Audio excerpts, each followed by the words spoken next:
पिछले यानी अप्रैल में भारत में पहलगाम पे आतंकवादी हमला हुआ था। उसके बाद से देख सकते हैं भारत पाकिस्तान के बीच हर दिन कुछ न कुछ रिश्ते में आपको दरार नज़र आएगा और साथ ही कुछ न कुछ इंस्ट्रक्शंस यानी कुछ न कुछ कार्रवाई और विपरीत कार्रवाई आपको न्यूज़पेपर में देखने को मिलेगा। अब देख सकते हैं इसी बीच भारत सरकार के द्वारा जो है गृह मंत्रालय के द्वारा एक आदेश दिया गया है कि 7 मई को पूरे देश में 244 जगहों पे जिसमें बिहार भी शामिल है में क्या किया जाएगा, मॉक ड्रिल का आयोजन किया जाएगा। तो इस वीडियो में जानेंगे कि मॉक ड्रिल होता क्या है, इसके समय गृह मंत्रालय के द्वारा क्या क्या निर्देश जारी किए गए हैं जो हमें जानना बहुत ज़रूरी है। साथ ही कुछ लेटेस्ट रिपोर्ट जानेंगे क्योंकि यह टॉपिक जो है 70वीं बीपीएससी के इंटरव्यू के दृष्टिकोण से बहुत ही इम्पॉर्टेंट है। और साथ ही ये जो मॉक ड्रिल आयोजन किया जा रहा है ये किस ओर इशारा कर रहा है, क्या एक सुरक्षा के भावना मात्र से किया जा रहा है या कहीं युद्ध या किसी आपातकाल की स्थिति के बारे में बताता है। तो चलिए वीडियो स्टार्ट करते हैं। इससे पहले चैनल पर पहली बार विजिट करें तो सब्सक्राइब कर लीजिएगा। देख लेते ये इसके बारे में इसके डिस्कस करें उससे पहले एक रिपोर्ट देख लेते हैं। ये देख सकते हैं ये रिपोर्ट जो है ग्लोबल फायर इंडेक्स का है जो कि विश्व में जो सेना का किस मजबूत स्थिति में है, ग्लोबल फायर पावर इंडेक्स का। इसमें बताया जा रहा है कि भारत जो टॉप 4 स्थिति में है, यानी कि जो सैन्य शक्ति की मजबूती की स्थिति में जो भारत 4 स्थान पे है। वहीं पे बात किया जाए कि सैन्य खर्च मामले में भी आप देख सकते हैं भारत जो है टॉप 5 स्थिति में है। पाकिस्तान यहाँ पे जो खर्च मामले में 29 नंबर पे है और स्थिति में देखा जाए तो 12वें स्थान पे है इस स्थिति में। इसको रिपोर्ट को और डिटेल्स में जानेंगे। तो इस रिपोर्ट से यही बताता है कि अगर कोई चूहा हो, अगर चूहे का झुंड जो है मिलकर अगर बिल्ली को देखकर चों चों करेगा तो क्या इससे बिल्ली डर जाएगी? नहीं, इससे कोई फ़र्क नहीं पड़ेगा। तो ये सिपड़ी का रिपोर्ट हो या ग्लोबल फायर पावर इंडेक्स, ये रिपोर्ट यही बताता है कि भारत और पाकिस्तान की जो रिपोर्ट में है जो ज़मीन आसमान का अंतर है, चाहे वो सिपड़ी का रिपोर्ट हो या ग्लोबल फायर पावर इंडेक्स में। अगर बात किया जाए कि हमने और पाकिस्तान दोनों की शुरुआत जो हुई थी 1947 से हुआ था, क्योंकि हमने भी ब्रिटिश काल के बाद एक नए सफ़र को आज़ादी के बाद शुरू किया था और उन्होंने भी एक अलग किया था। लेकिन हम क्या किए, हम अपने संसाधन का इस प्रकार यूज किए और आज विश्व की जो 4थी सबसे बड़ी अर्थव्यवस्था के रूप में हम लोग शामिल हो गए। लेकिन वहाँ पे क्या किया जा रहा है, आज आतंकवाद को बढ़ावा दिया। उन्होंने अपने संसाधन का प्रयोग किया, लेकिन उन्होंने अपने संसाधन का जो प्रयोग किया है वो कहीं ना कहीं आतंकवाद को प्रेरित करने के रूप में किया है। वहाँ पे आतंकवाद को बढ़ावा दी जाए, वहाँ पे जो भी यानी कि वहाँ पे जो कुछ भी किया जा रहा है कहीं ना कहीं एक ही मकसद रहता है कि वहाँ बम बनाओ, गोला बनाओ, मिसाइल बनाओ और बारूद बनाओ। और उनका टेस्टिंग कहाँ पर करना है तो वो चाहते हैं कि भारत पर टेस्टिंग करें और हर बार लगातार कर सकते हैं, चाहे पहलगाम हमला हो, उड़ी अटैक हो, जो कुछ भी होता है वो हर बार इस तरीके का करते हैं और हर बार हम लोग करारा जवाब देते हैं। हर बार उनकी शिकस्त होती है लेकिन वो शिकस्त मानने को तैयार नहीं है और हर बार क्या करते हैं वो कहीं ना कहीं आतंकवाद को प्रेरित करते हैं। अगर आगे उनका यही हाल रहा, अगर वो आतंकवाद का सामना नहीं कर पाए, अगर उस स्थिति में सुधार नहीं किए, FATF के द्वारा उन्हें ब्लैकलिस्ट कर दिया जाता है, अगर वो नहीं सुधार करते तो आगे यही स्थिति होगा कि उनके पास न खाने को रोटी होगा न पीने को पानी। क्योंकि अभी देख सकते हैं ये पहलगाम हमले के बाद पानी को भी रोक दिया गया भारत सरकार के द्वारा, तो न उनके पास खाने को रोटी, महंगाई चरम सीमा पे है, न पीने को पानी होगा। तो ऐसा स्थिति होगा कि वो आपस में ही लड़ेंगे, आपस में लड़ते लड़ते खुद लड़के मर जाएंगे। यानी कि कहा जाता है ना कि जो आदमी के पास जो हथियार होता है वो उसी से मरता है। तो ये स्थिति उनके स्थिति में आ जाता है। और भारत ने हमेशा, हम शांति प्रिय देश है, वसुधैव कुटुंबकम पे हम लोग विश्वास करते हैं, अतिथि देवो भव की हमारी बात की जाती है। तो इस स्थिति में हमने, जब आप देख सकते हैं, जब पिछले साल जो मैच का आयोजन किया गया था, जब पाकिस्तान के खिलाड़ी यहाँ पे आए थे तो बहारों फूल बरसाओं तेरा महबूब आया, उनका ज़बरदस्त स्वागत किया गया था, लेकिन उनके द्वारा इस चीज़ की भी अहमियत नहीं रखी गई। तो भारत ने हमेशा सॉफ्ट पावर से उसका जवाब दिया है और कहीं ना कहीं आगे जो है भारत अपने सॉफ्ट पावर से ही उसे हरा देगा। उसके लिए युद्ध तो बड़ी बात है, क्योंकि जैसे उनकी स्थिति, जिस तरीके से वो आतंकवाद को प्रेरित कर रहे हैं तो खुदा ही जाने उनका क्या होगा। तभी भारत अपने सॉफ्ट नीति के माध्यम से उनके कमर का तोड़ रही है। ज़रूरत पड़ेगा तो युद्ध की भी स्थिति आएगी। तो चलिए देख लेते हैं मॉक ड्रिल का आयोजन क्या है। तो 7 मई को जो है पूरे भारत में मॉक ड्रिल का आयोजन किया जाएगा और ऐसा बताया जा रहा है कि वर्ष 1971 के बाद पहली बार जो है बड़े पैमाने पे जो इस प्रकार के मॉक ड्रिल का आयोजन किया जा रहा है और 244 जगह पे मॉक ड्रिल का आयोजन किया जा रहा है, जिसमें बिहार भी शामिल है। देख सकते हैं यहाँ पे बताया गया कि जो है 7 मई को 244 जगहों पे जो है ये मॉक ड्रिल का आयोजन किया जाएगा और ये कैटेगरी 1, 2, 3 ये सेंटर बनाए गए उसके आधार पे किया जाएगा।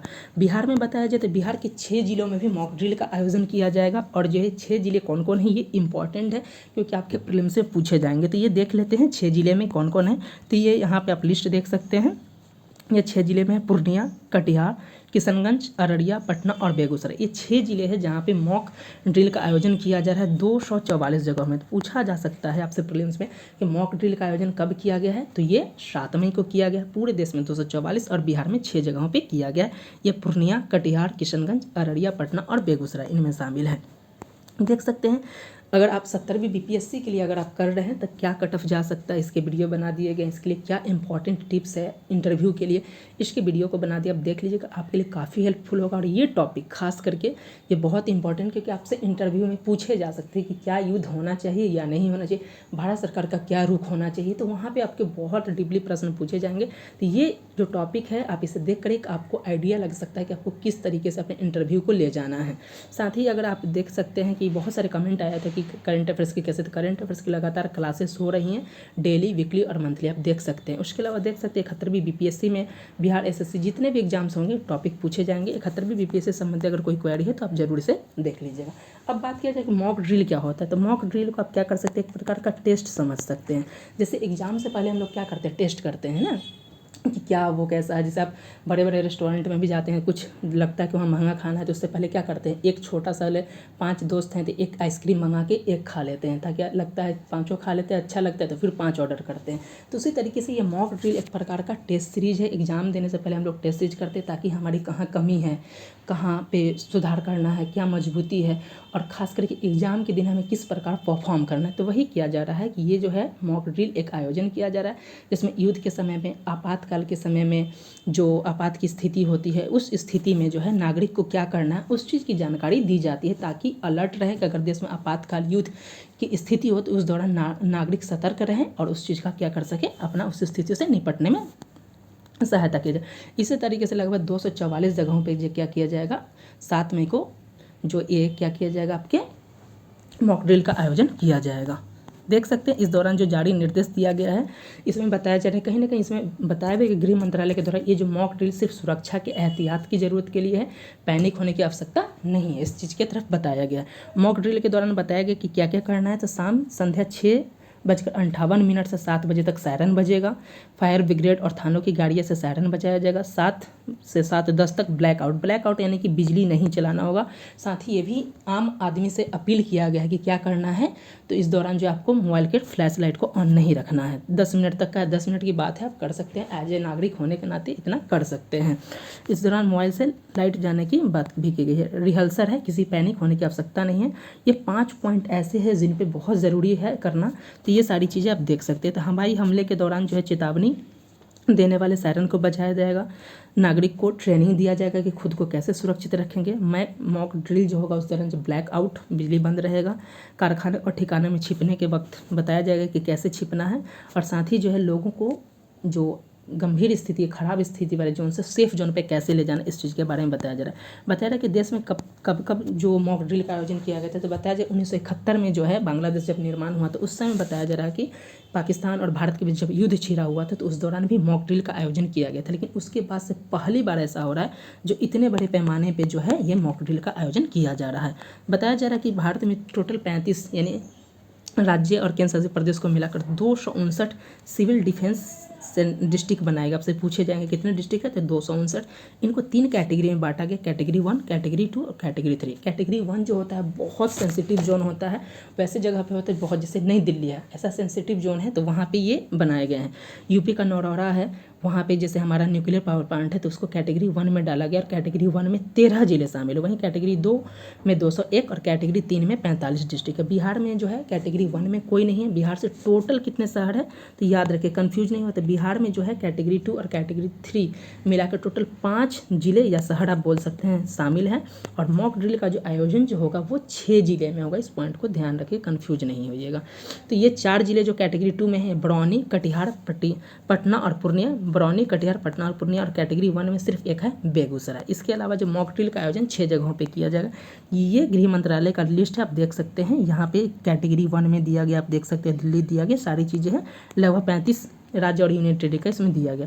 लेटेस्ट रिपोर्ट की अगर बात किया जाए, ये जैसे सिफरी का रिपोर्ट है जिसमें बताया गया है कि सैन्य खर्च मामले में भारत और पाकिस्तान की क्या स्थिति है।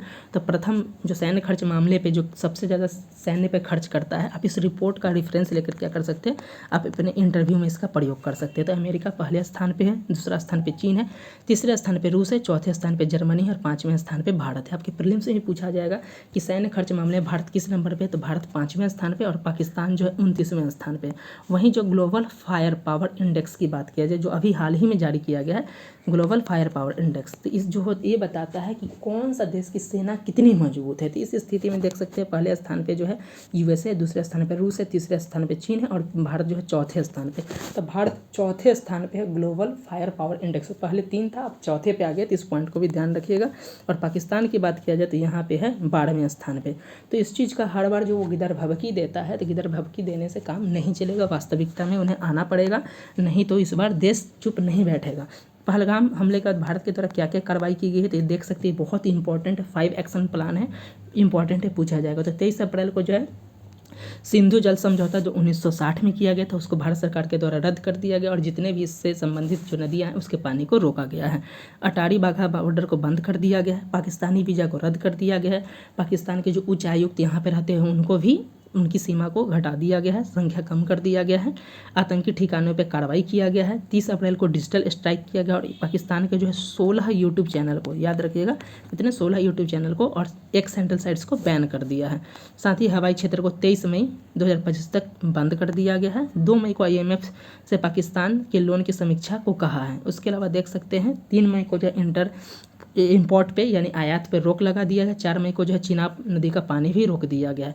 और 7 मई को जो है भारत में क्या किया जाएगा, पूरे देश में 244 जगहों पे मॉक ड्रिल का आयोजन किया जाएगा। पाकिस्तान भी नहीं चुप बैठा, वो भी गिदर भभकी देने से पीछे नहीं है, वो अपना भी काम कर रहा था। देख सकते हैं उनके द्वारा भी जो भारत सरकार के द्वारा किया गया अपोजिट, जैसे उन्होंने भी उच्चायुक्त को कम कर दिया गया है। उसके अलावा उस शिमला समझौता को रद्द कर दिया गया। बार बार वो शिमला समझौता को रद्द करने की बात करता है। तो देख लेते हैं शिमला समझौता क्या है, आपके प्रीलिम्स में पूछे जाने की संभावना कि शिमला समझौता कब किया गया था। तो शिमला समझौता जो 1972 में किया गया था, लेकिन प्रीलिम्स में आपके एग्जैक्टली डेट पूछते हैं। तो ये 2 जुलाई 1972 यानी 2 जुलाई 1972 को शिमला समझौता किया गया था। इस शिमला समझौता का उद्देश्य था भारत पाकिस्तान जो युद्ध जिसके बाद बांग्लादेश का निर्माण किया गया था उसी के बाद आया था। तो भारत और पाकिस्तान की मित्रता को बढ़ावा देना है, सौहार्दपूर्ण संबंधों को बढ़ावा देना और शांति स्थापित करना है। 3 पॉइंट को ध्यान रखिएगा।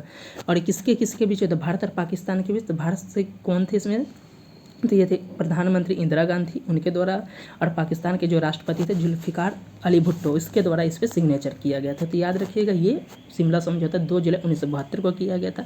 इस पर समझौते के बाद ही बांग्लादेश का निर्माण किया गया था। तो कैसा लगा आज का ये टॉपिक। आज की डेली करंट अफेयर्स में हमने जो है कल जो मॉक ड्रिल का आयोजन किया जाएगा उसके बारे में डिस्कस किया। ये टॉपिक जो है प्रीलिम्स के दृष्टिकोण के साथ साथ खास करके इंटरव्यू के लिए बहुत इंपॉर्टेंट है। तो इसी प्रकार के करंट अफेयर्स की तैयारी के लिए अगर चैनल पे पहली बार विजिट कर रहे हैं तो सब्सक्राइब करना ना भूलें।